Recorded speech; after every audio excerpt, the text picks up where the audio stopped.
Businesses are confronting a new reality. This kitchen is busy, but it's producing food for Cook 19, a charity delivering meals to NHS workers. The other side of the kitchen door is a different story. We don't know when restaurants will open or what the rules will be, but the reality of dining while distancing may not be appealing to customers, and strict limits on capacity, as seen in Spain, just may not work for many in the sector. The consequences for this industry would be catastrophic. And I think by catastrophic I mean not just that maybe 10 or 20% of restaurants and bars and pubs would shut, which I would have thought is likely irrespective of the actions government takes, decisions they make. I mean more like 70, 80% of those businesses would shut and those jobs would be lost, because the truth is, in this country and the way that the economics of restaurants and bars work, restaurants and bars have to be busy to make money.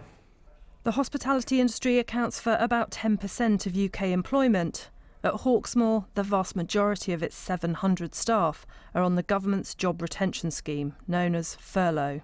If restaurants are allowed to open while they're perceived as a public health risk, or if they are allowed to open when the chances are they're going to make losses greater than the losses they're making now when they're closed and being supported, we need some kind of tapered support from this job retention scheme to make sure that we can continue to survive and that we can continue to be an employer.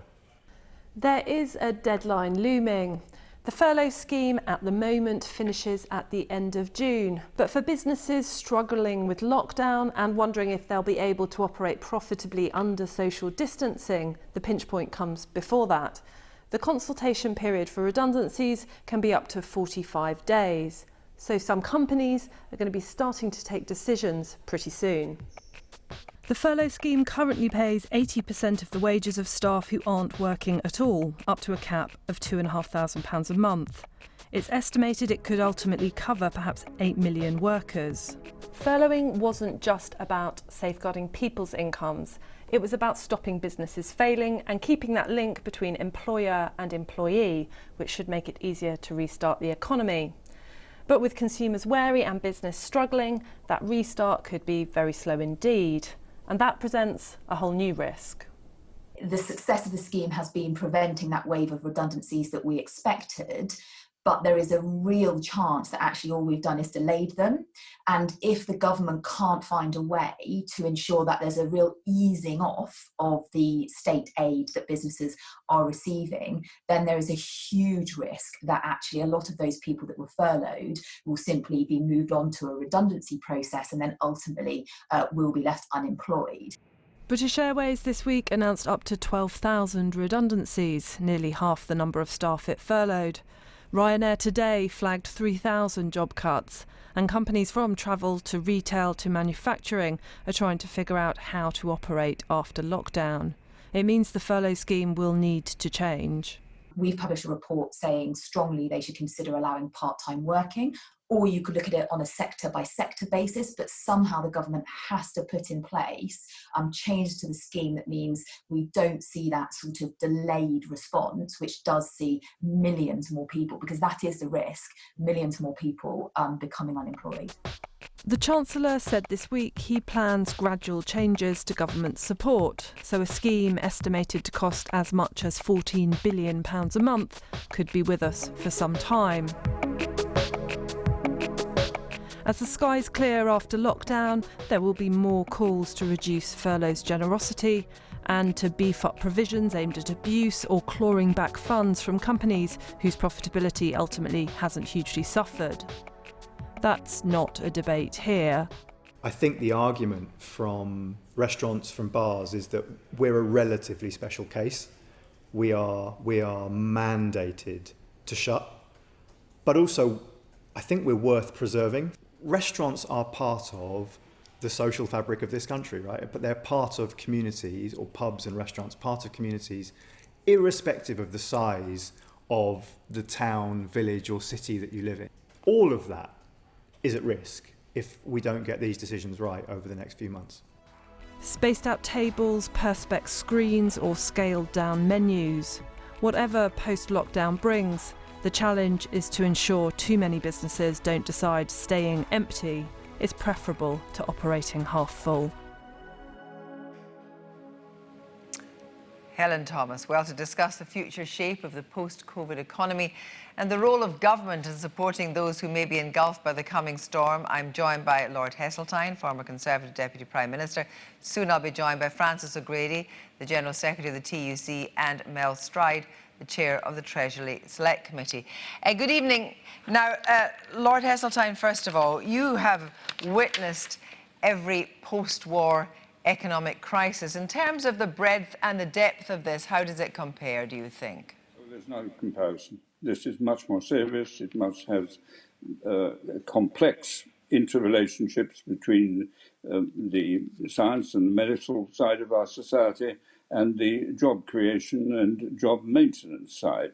My specialist interests have always been in the regeneration of urban deprived areas. And in my experience, that is the stage which the government has not talked enough about. My anxiety is the longer they delay in looking at this regenerative approach, the more it will fall to Whitehall to simply do what it always does, which is to hand out money to specialist groups that are part of the power structure of the housing department, the education department, the transport department. And whereas what I've discovered in my experience is that there are three things you've got to do. First of all, you've got to base your recovery on a bottoms-up strategy based on local circumstances. Secondly, you have to somebody in charge, and we fortunately have mayors in 9 of our great conurbations and of course London. And thirdly, you have to distribute the money in a way that will generate the maximum cooperation between the wealth-creating sector and the third sector, the universities. In other words, you've got to harness this national agreement that we've seen in fighting the coronavirus. You have to harness that sense of local pride, local ingenuity, local enterprise in the battle to regenerate the economy.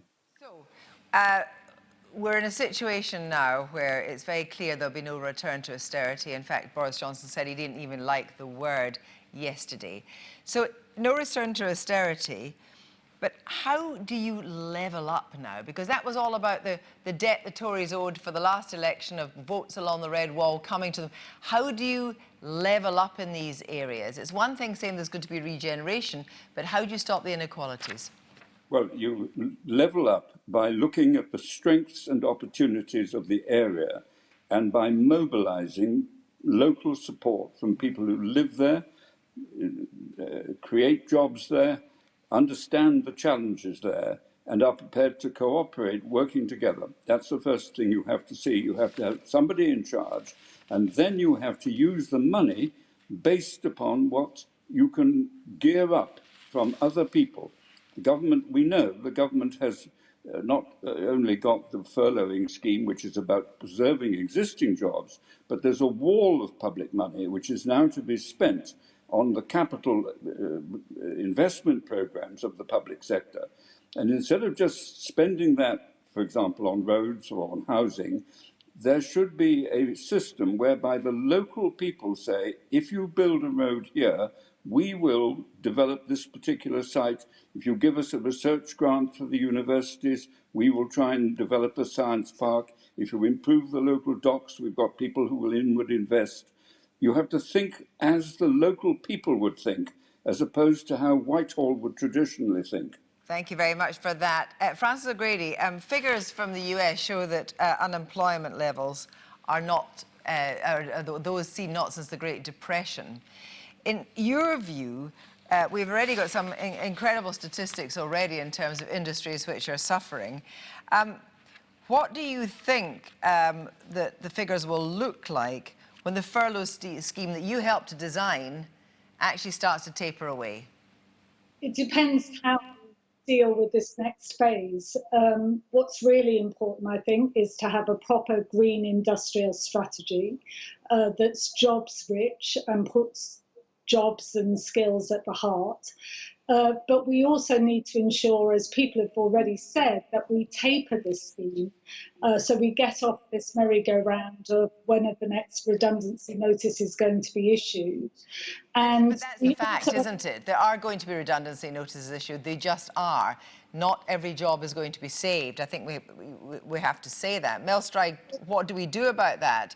That we're in a situation where it's almost latent unemployment, and people are going to actually be devastated probably in another 4 or 5 weeks thinking, am I going to be kept on? No, I am not. We've just heard from the film there how difficult it's going to be to restart some of these businesses, particularly, for example, in the catering sector. In those kind of sectors, these businesses are going to find it very hard to survive. Yes, indeed, Kirsty. A lot of businesses will, and it's. I think the Chancellor's made it clear that you can't save every company. The art here is going to be to do the best that we possibly can under the circumstances. And a couple of points on this. One is, as you pointed out, these measures are incredibly expensive. £14 billion a month is about the amount that we spend on the whole of the National Health Service. So these are colossal sums of money, and at some point we are going to have to step back from support, but we're going to have to do it in an appropriate and measured way. And that certainly doesn't mean doing it too early, because the danger there, as you've highlighted, is that you simply end up having a number of employees parked for a period of time and then simply go into redundancy. But we've also got to take a sector-by-sector approach to this, I believe, so that those areas that need longer support can have that support there, provided they're fundamentally viable sectors in what will be a rather different economy once we come through this crisis. Well, Francis Gray, on the question of the economy looking different, will full-time work look different? Is this actually a time to do something radical about the nature of work, how we share it out, how we upskill people, and how we make sure that everybody has something but not necessarily everything? Well, the TEC had been calling for productivity and technology changes to fund a 4-day week ultimately at some point, and this has happened in a way perhaps that we didn't want and didn't expect.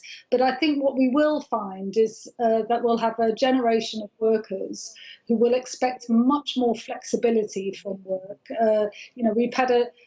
It's a tale of two countries, really. We've had millions of people continuing to work through this crisis. It's important that their work is safe and that their livelihoods are protected. We've had another part of the country working from home or furloughed. And I think a new generation of workers will expect flexibility, pro-worker flexibility from day one. So on their terms, not just on the bosses.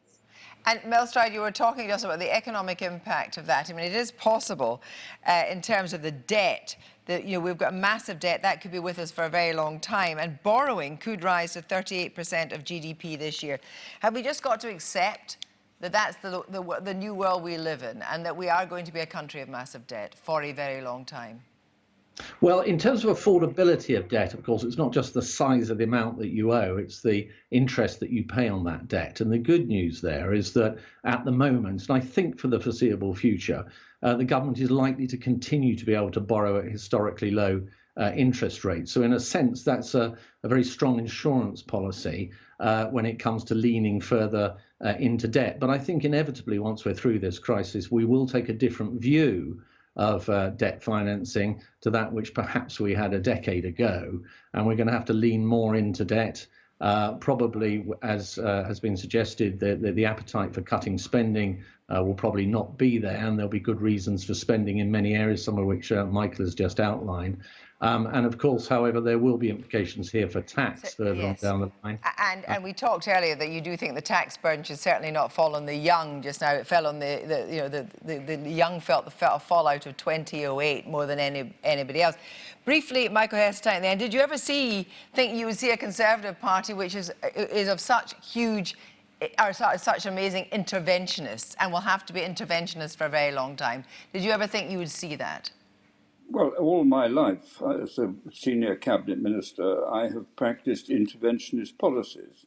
And so my experience is based on a partnership between the public and the private sector, which in practice is the only way in which modern economies can work. we have a particular system, party political system in this country, which tends to rather accentuate the two components and to minimize the interdependence between them. What the coronavirus has demonstrated beyond any human question is that dependence between the two. And the government, faced with a crisis, has thrown every possible energy at using the resources of both and of building on the strengths of both. And what it has done, and this is a very encouraging aspect, it has provoked an upswell of community enthusiasm and commitment from people across the whole spectrum. Thank you all very much indeed. So I'm so sorry, I'm afraid we're going to have to finish that there. Thank you very much for joining us tonight.